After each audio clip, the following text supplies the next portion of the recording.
Welcome to Big Business. You want to know what a secretary does during a typical day? Fend off James Spader? Okay, let's watch Joan Carroll. Fred Armisen. She's an experienced secretary.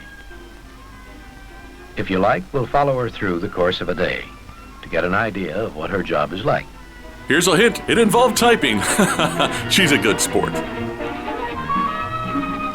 With CGI characters added to the background oh wait, that's the special edition. Unless James R. Meehan has been sexually harassed by his boss and knows how to change toner, he's got no business collaborating on this film. Are there certain things that you emphasize when you teach secretarial courses? Well, let's see. No. You're just beginning to learn about secretarial work, aren't you? Yes, I am. Well, I'll try to point out basic ideas then.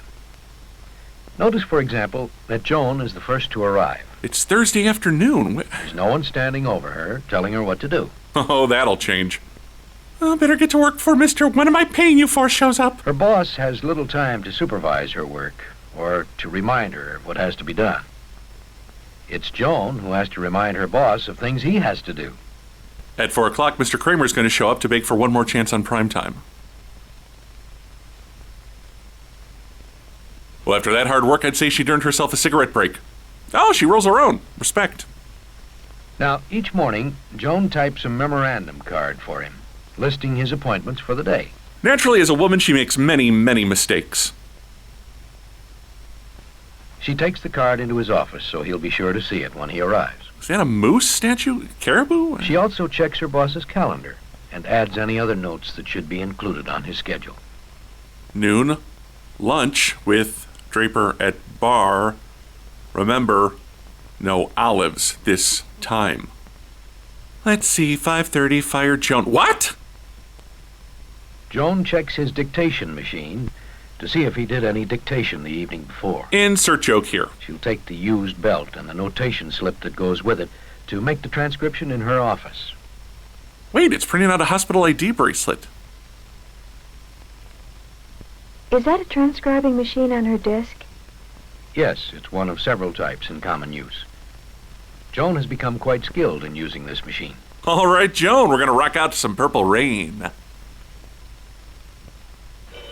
Now, notice how she handles the telephone. What a suspenseful ringtone. Good morning, Mr. Kiefer's office. Mrs. Carroll speaking. She's developed a pleasant telephone manner, and that creates a favorable impression for her employer.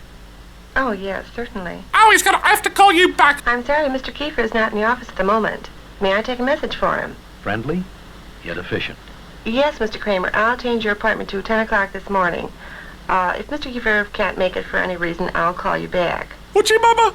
She uses good judgment in rescheduling the appointment. Let's move the proctologist to after the chili cook-off. She seems confident. She knows from experience how Mr. Kiefer likes his appointments arranged. Well, Joan, I've left my wife. Mr. Kiefer, in turn, knows that he can depend on Joan. Mr. Kiefer, I wasn't serious. That was just pillow talk. Here's the number for the YMCA. Oh, that's a reasonable rate. Well, I better go check in and then hang myself.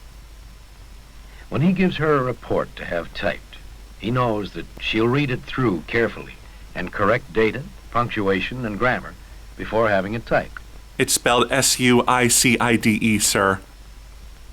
A secretary often directs the work of other employees. This requires tact and an honest liking for people. Is this girl a secretary, too?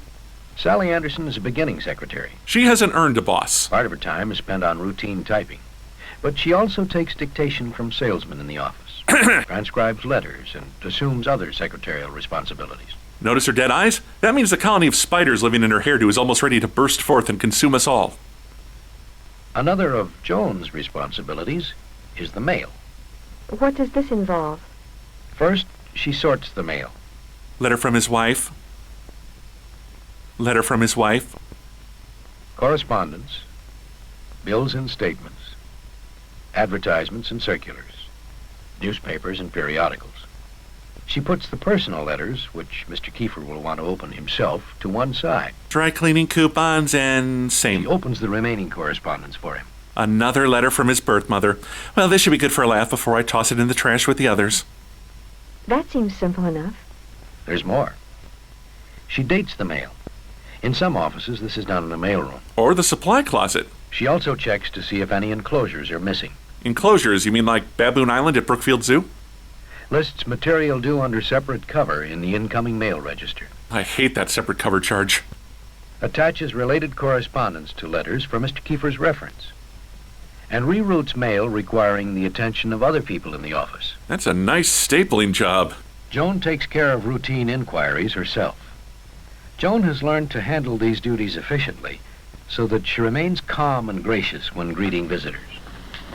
Hello, I'm Ray Kramer. Get Oh, good out! morning, Mr. Kramer. Mr. Kiefer is expecting you. Well, I hope the change didn't cause any Oh, inconvenience. certainly not. Although Mr. Kiefer is a bit overtired because he missed nap time. Mr. Kiefer, this is Mr. Kramer. Mr. Kramer, nice to see you, sir. I appreciate your being able to see me this morning, Mr. Kiefer. That's perfectly all right. How was your trip in? Oh, very nice, thank you. Good. Won't you sit down, please? Now back to the inquiry Joan was preparing to answer. The dialogue in that previous scene was terrible, so boring. To take on this responsibility, Joan has had to learn a lot about her employer's work. How do you arrest lightning and what's the charge? Oh, charge! I'm hilarious. And she has had to develop skills in writing business letters.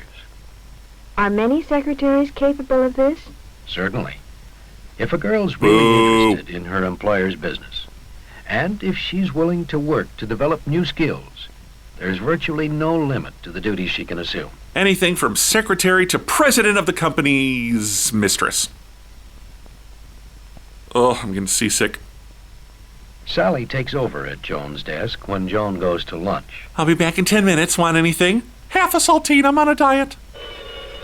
God, that phone sounds like a dying cat. Good afternoon, Mr. Kiefer's office. No, this is Miss Anderson. Mrs. Carroll's out for lunch right now. May I help you? Sorry, when will she be back? Sally is taking on the responsibilities of a secretary. But while she's eager to prove herself, she remembers that she's still new at the job. She doesn't overstep her authority. Dump all our stock and invest in something called CrossGen Comics. I see. I'm sorry, I'm unable to give you that information. However, I will give your message to Mrs. Carroll when she returns. That's right. Fine. I'll have her call you as soon as she gets back. May I have your number again, please? Oh, sorry. Area code 630. After lunch, Mr. Kiefer usually does his dictating. Joan is highly skilled at taking dictation and transcribing shorthand notes. In that case, I know just the president she should work for. His hands are extremely short. Well, more tiny than short. Another skill a secretary must develop is handling interruptions as part of the routine. Joan, the building is on fire. If you could unlock and distribute the tow tax, that's going to save a lot of time. What's she doing? Getting out a marketing report for one of her company's salesmen. Here you go, Mr. Ponzi. It's a ghost! Now what? A purchase requisition for Joan to sign. Is that her responsibility? Yes, and Joan's earned it through years of dependable handling of her employer's business. The paper trail now leads back to you, Joan. Another responsibility Joan has is making travel arrangements for Mr. Kiefer when he goes on a business trip. She must arrange for a place to stay and for transportation. A secretary may handle this herself or through a company traffic department or through a travel agency. The number you have dialed. Joan must plan his schedule to get him from city to city with enough time for a good night's rest so that he'll be ready to make decisions. On an 11-hour flight from Boston to Hartford, he'll take it. She fits in appointments with people he wishes to see and types an itinerary for the trip. 6 p.m. Cram it, bozo. She also prepares reports he will need and reminds him of questions he wishes to have answered. The hell do we do here anyway? Let's see, 6 p.m. Cram it, but what?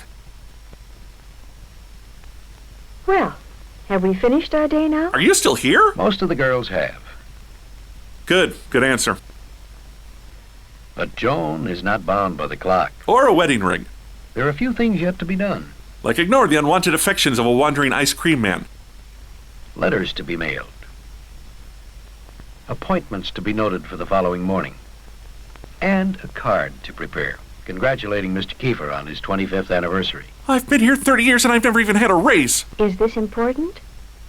Well, it's just one of the countless little things that reflect Joan's attitude toward her job. Like that time she left a turd in his desk over the weekend after the air conditioning broke down. Joan thoroughly enjoys the work she does. Oh, clearly. That's why she gives extra effort to details, to the needs of other people, to planning, to improving her skills. It's all part of the positive, conscientious outlook that a girl must have toward her work and her employer if she is to become a competent secretary. Joan went on to embezzle $8 million from her company. She's serving a 30-year sentence in Tehachapi. Mr. Kiefer divorced and lives alone with 9 cats. Kramer never returned to prime time.